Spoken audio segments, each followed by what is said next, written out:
Okay जी, welcome back. इससे पहले हमने पढ़ा क्रस्ट को, मैंटल को और कोर को हमने पढ़ा। ठीक है, हमने समझा कि ज़मीन के तीन हिस्से हैं। क्रस्ट है जो अपर लेयर है, थिनेस्ट लेयर है, फिर उसके नीचे मोल्टन मैग्मा की शक्ल में मैंटल है, और फिर उसके नीचे कोर है। ठीक है, अब जो अपर लेयर है जिसको हमने क्रस्ट बोला, उस क्रस्ट को हम लिथोस्फेयर भी कहते हैं। क्रस्ट के ऊपर अपर मेंटल को भी साथ मिलाकर या अपर मेंटल का थोड़ा सा हिस्सा मिलाकर उसको हम कहते हैं लिथोस्फेयर। तो लिथोस्फेरिक प्लेट्स किसे कहते हैं और ये मूवमेंट कैसे करती हैं, अब हम ये पढ़ने जा रहे हैं।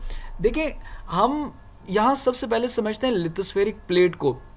The whole lithosphere land part is broken into number of plates. हमने कहा कि ये जो क्रस्ट है, ज़मीन का जो क्रस्ट है, अब क्रस्ट अगर चाहे कॉन्टिनेंटल क्रस्ट है, चाहे तो ओशन क्रस्ट है, ओशियनिक क्रस्ट है। ठीक है, दोनों सूरतों में ये क्रस्ट जो है वो कहीं कहीं पर जो है वो ब्रोकन है।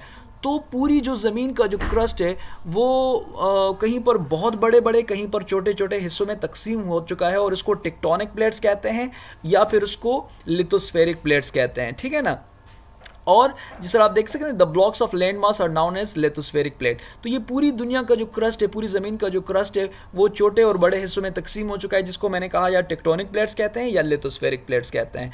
अब earth crust consist of several large and several small rigid irregularly shaped slabs, जिसको स्लैब्स भी कहते हैं इन प्लेट्स को, which carry continent and ocean floor. अब हमने कहा कि ये जो छोटे और बड़े हैं ना, ये इरेगुलर है, कोई रेगुलर शेप में नहीं है, और स्मॉल और लार्ज दोनों हैं। तो ये लिथोस्फेरिक प्लेट्स हैं, इसको आपने समझा। अब ये मूवमेंट किस तरह करती हैं, अब आगे देखते हैं। मूवमेंट्स करती हैं ये क्रस्ट, ये जो लिथोस्फेरिक प्लेट्स हैं, on the basis of forces. दो फोर्सेस हैं, एक को हम कहते हैं एंडोजेनिक और दूसरे को हम एक्सोजेनिक फोर्सेस। यानी जो प्लेट्स होते हैं, ये जो क्रस्ट होता है, ज़मीन की जो अपर लेयर होती है, ये मूवमेंट करती हैं। अब इसकी मूवमेंट से क्या क्या रिजल्ट आता है, क्या इसका असर होता है? इसकी मूवमेंट से डिस्ट्रक्शन हो जाती है। फॉर एग्जांपल, अगर जब अर्थक्वेक आ जाता है तो क्या होता है, जब लैंड स्लाइडिंग होती है तो क्या हो जाता है, यानी उससे जो आपके लैंड मास में जो तब्दीली आती है, आपकी जो क्लाइमेट चेंज हो जाती है, आपकी डिस्ट्रक्शन हो जाती है, तो ये सारे उनके इफ़ेक्ट्स हैं। तो बहरहाल ये जो मूवमेंट्स है, मैंने जिस तरह कहा, ज़मीन मूवमेंट करती है, कहीं पर जलजला आ जाता है, कहीं पर वॉल्केनो आ जाता है, कहीं पर कुछ और चीज़ हो जाती है। ठीक है ना। तो इरोजन, डिपोजिशनल चेंजेस आ जाते हैं, क्लाइमेट चेंज हो जाता है। तो इससे कौन से वो फोर्सेस है जिसके बाइस ज़मीन वो मूवमेंट करती है, वो प्लेट्स मूवमेंट करती हैं? तो दो किस्म के फोर्सेस हैं, एक एंडोजेनिक और एक एक्सोजेनिक। एंडोजेनिक का मतलब एंडो मीन इनर या इंटीरियर, और जेनिक का मतलब ओरिजिन, यानी वो फोर्सेस जिसका ओरिजिन जो है वो इंटीरियर हो, ज़मीन के नीचे जो चेंजेस, जो फोर्सेस पाई जाती हैं। और एक्सोजेनिक का मतलब आउटर जो ओरिजिन होते हैं। एक्सो मीन आउटर और जेनिक मीन ओरिजिन। तो वो फोर्सेस जिनका ताल्लुक ज़मीन के बाहर होता है। तो एंडोजेनिक में वो फोर्सेस जो सडन फोर्सेस हो जाते हैं। सडन फोर्सेस का मतलब अर्थक्वेक, वॉल्केनो और लैंडस्लाइड्स। ये वो सडन फोर्सेस हैं कि जिसकी वजह से बहुत जल्दी जो है वो ज़मीन हिलने लगती है, और बहुत जल्दी उसका इफेक्ट भी ज़ाहिर हो जाता है। जलजला आता है तो बिल्डिंग्स गिर जाते हैं, वॉल्केनो फूटता है तो फिर भी बहुत ज़्यादा डिस्ट्रक्शन हो जाती है, लैंडस्लाइड हो जाता है। मिसाल के तौर पर एक बहुत लैंडस्लाइडिंग हो गई और किसी दरिया में गिर गई, तो दरिया का रास्ता ब्लॉक करके दरिया का रुख बदल देती है, तो वो सडन चेंजेस हो जाती है। डायस्ट्रॉफिक फोर्सेस जो है ना, डायस्ट्रॉफिक फोर्सेस, तो वो फोर्सेस होते हैं जो इंतहाई स्लो मूवमेंट करते हैं। मिसाल के तौर पर ज़मीन के नीचे जो प्लेट्स हैं, तो एक प्लेट अगर वीक हो जाए, दूसरी प्लेट उस पर आ जाती है, तो उससे क्या होता है, बिल्डिंग माउंटेन्स हो जाते हैं, यानी उसके ऊपर उसकी वजह से पहाड़ बन जाते हैं। तो ये डायस्ट्रॉपिक फोर्सेस हो जाते हैं, लेकिन वो बहुत स्लोली मूवमेंट करते हैं, आमतौर पर हमारे मुशाहिदे में नहीं आते। लेकिन आप इसको अगर पढ़ेंगे तो आपको समझ में आ जाएगा कि एक जगह जहाँ पर पहाड़ नहीं था और फिर लाखों साल बाद वहाँ पर पहाड़ आ जाता है। या जो है, आप देखते हैं तारीख़ में, तो ये जो पोल्स होते हैं, पहले वहाँ पर लोग ज़िंदगी लाइफ गुजारते थे, लेकिन अब वहाँ पर इतनी सर्दी है कि वहाँ पर लाइफ मुमकिन नहीं है। तो ये जो क्लाइमेटिक चेंज आता है, तो ये डायस्ट्रॉपिक फोर्सेस की वजह से आ जाता है, जो इंतहाई स्लो मोमेंट्स होती हैं। ठीक है। और एक्सोजेनिक फोर्सेस क्या होती हैं? एक्सोजेनिक फोर्सेस वो फोर्सेस जो आउटर फोर्सेस होते हैं, जो ज़मीन के बाहर जो फोर्सेस वाक़ होते हैं। मिसाल के तौर पर इरोजनल एंड डिपोजिशनल फोर्सेस।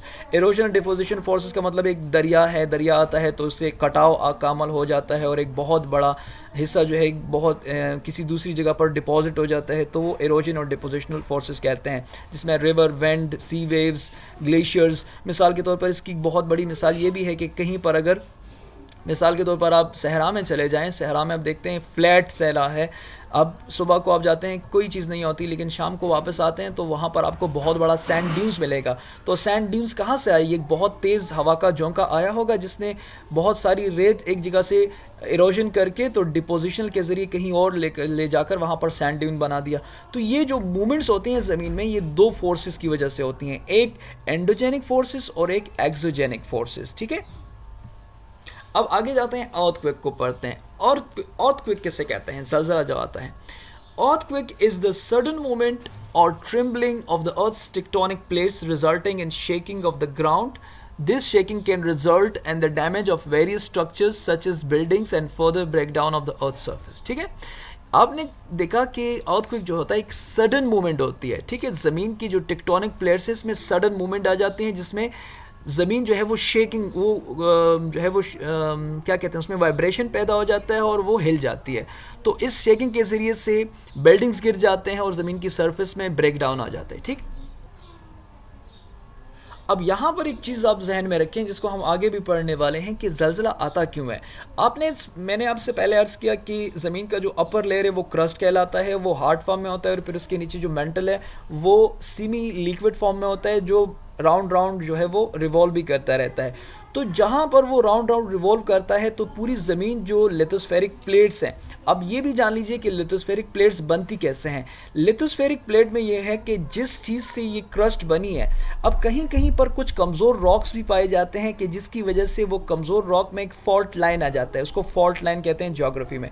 तो वो फॉल्ट लाइन की वजह से एक प्लेट बन जाती है। फिर दूसरी जगह पर कहीं पर अगर कमज़ोर रॉक्स या मिट्टी पाई जाती है तो वहाँ पर भी एक फॉल्ट लाइन पैदा हो जाता है, जिसकी वजह से ज़मीन की पूरी जो क्रस्ट है वो छोटे और बड़े प्लेट्स, जिसको टेक्टोनिक प्लेट्स या लिथोस्फेरिक प्लेट्स हैं, वो तब्दील हो जाती हैं।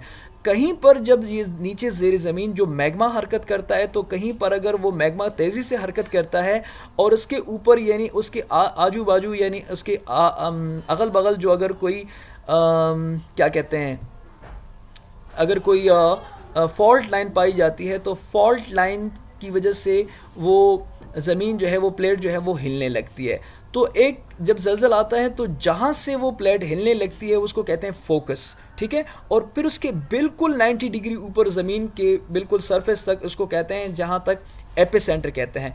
तो फोकस में जब ज़लज़ला आता है, कोई हरकत होती है प्लेट्स के अंदर, मैग्मा के अंदर, और फिर वो जाकर उसका इफेक्ट उसके फॉल्ट लाइन पर पड़ता है और जो सरफेस ज़मीन की सरफेस तक वो पहुंचता है, तो फिर वो उसको एपिसेंटर कहते हैं। तो एपिसेंटर में सबसे ज़्यादा डिस्ट्रक्शन होती है, और फिर उसके बाद उसके जो सीज़मिक वेव्स होते हैं, जो ज़लज़ले की जो लहरें होती हैं, फिर वो इर्द गिर्द जो है वो महसूस की जाती हैं, और जहाँ जहाँ इसका इफेक्ट जाता है वहाँ वहाँ तक उसकी डिस्ट्रक्शन हो जाती है। तो ये बात आप समझ लीजिए कि अर्थक्वेक जो है वो जो अर्थ टेक्टोनिक प्लेट्स हैं उसमें एक सडन मूवमेंट होती है। सडन मूवमेंट किस वजह से होती है? ज़मीन के नीचे मैंने कहा जो मैग्मा हरकत करता है, तो मैग्मा की वजह से कहीं पर अगर फॉल्ट लाइन होती है तो वहाँ उस फॉल्ट लाइन की वजह से वो हरकत करती है, और एपिसेंटर में सबसे ज़्यादा डिस्ट्रक्शन, और फिर उसके इर्द गिर्द जो है वो अगल बगल में जो है उसके सीज़मिक वेव्स जो है वो महसूस किए जाते हैं, जिससे हम ज़लज़ले के झटके जो है वो महसूस करते हैं।